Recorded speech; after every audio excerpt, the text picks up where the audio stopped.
Welcome. In this video, let's learn how to use BMC HelixGPT Vulnerability Resolver to generate best action recommendations and remediation scripts for vulnerabilities impacting your organization's services. In the last video, Sophia, a DevOps engineer, used Vulnerability Resolver to investigate vulnerabilities and understand their impact. Now she's ready to take the next step, remediating them with AI-powered recommendations and automation. Sophia clicks a vulnerability to open the vulnerability details page. She sees the AI-generated summary and other vulnerability details that give her a clear understanding of the issue. Ready to take action, she selects the operating system and version. The list of impacted assets is filtered, and the Generate Remediation button is activated. With one click, Sophia gets a list of best action recommendations, tailored to the vulnerability and her environment.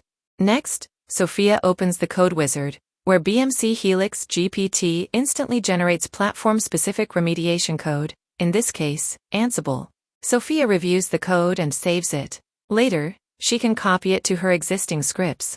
After making her changes, Sophia clicks Create Change Request to initiate a change in BMC Helix ITSM to review the best action recommendations and the remediation script. With Vulnerability Resolver, Sophia can generate precise, AI-powered remediation steps in seconds, cutting manual effort, reducing risk, and accelerating service recovery. Want to learn more? Click the documentation link in the video description. Thanks for watching.